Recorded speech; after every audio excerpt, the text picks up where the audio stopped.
اپنی زندگی سے زیادہ خوبصورت جملہ لگتا ہے کارلائل جورج مفکر کا.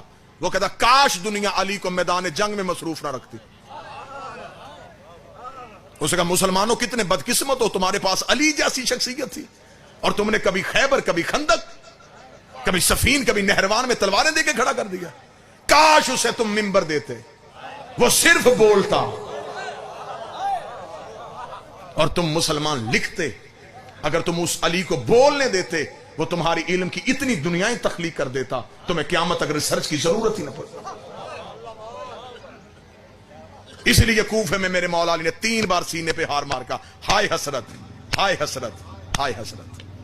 صحابی نے قدموں میں گر کے کہا یا علی کون سی حسرت؟ فرمایا جتنا بڑا عالم تھا اتنا کسی نے پوچھا نہیں, جتنا بڑا سخی تھا اتنا کسی نے مانگا.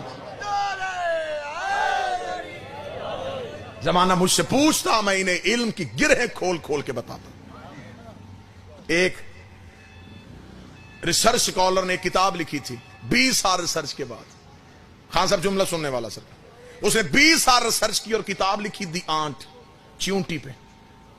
20 سال اس کی ریسرچ جنگلوں میں, صحراؤں میں, میدانوں میں, برساتی علاقوں میں رہی. اس نے اپنی پوری کتاب میں صرف اتنا لکھا کہ ہر ایک جگہ کی چیونٹیوں کی کون کون سی نسلیں, ان کے قبیلے کتنے ہوتے ہیں, ان کی رنگتیں کیسی ہوتی ہیں. 20 سال ریسرچ کے بعد اس نے کتاب مارکیٹ میں پھینکی.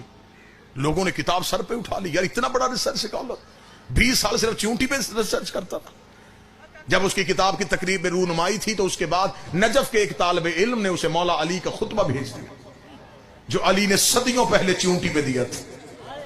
جب اس نے وہ خطبہ پڑھا اس نے سر پکڑ کے کہا کاش میں یہ خطبہ پہلے پڑھ لیتا, میرے 20 سال ضائع نہ ہوتے. سطر سونے کے ساتھ لکھنے والی ہے. اس نے کہا میں نے 20 سال ریسرچ کر کے صرف اتنا پتا کیا کہ چیونٹی کی نسلیں کتنی ہیں, وہ صدیوں پہلے بتا گیا کہ چیونٹی کے بدن میں رگیں کتنی.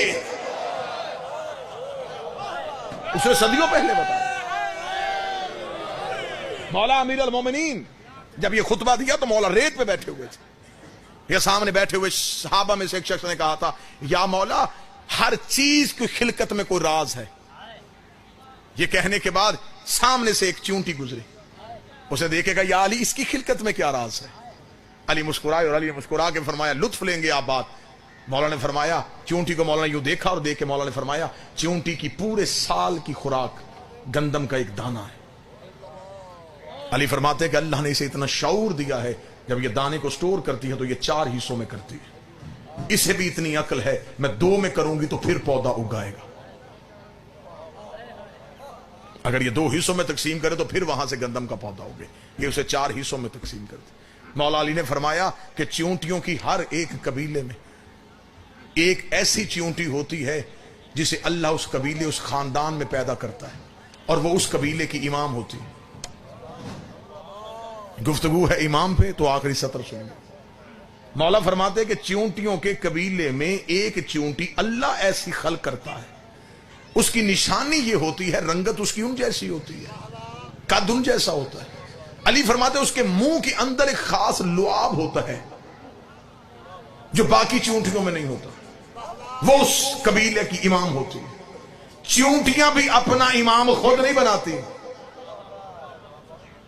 چیونٹیوں کا بھی امام اللہ بناتا ہے. اور علی فرماتے ہیں یہ چیونٹیاں جب بھی چلتی ہیں قطار میں کیوں چلتی ہیں؟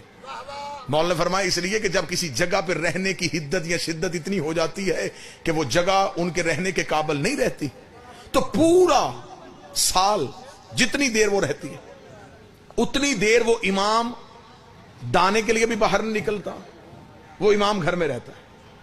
چیونٹیاں اس کے دانے کا بندوبست کرتی ہیں, لیکن جب اگلی جگہ کا تعین کرنا ہوتا ہے پھر چیونٹیاں نہیں نکلتی, پھر اکیلا امام نکلتا ہے. دکھ لے کے جاؤں گا جو بندے ریسرچ کرتے اور پھر جملے پہ نہ بولیں. ہجرت جب بھی کرے امام کرتا ہے اور وہ چیونٹیوں کا سردار اپنے گھر سے نکلتا ہے. علی فرماتے وہ جہاں سے گزرتا ہے وہ لعاب پھینکتا جاتا ہے,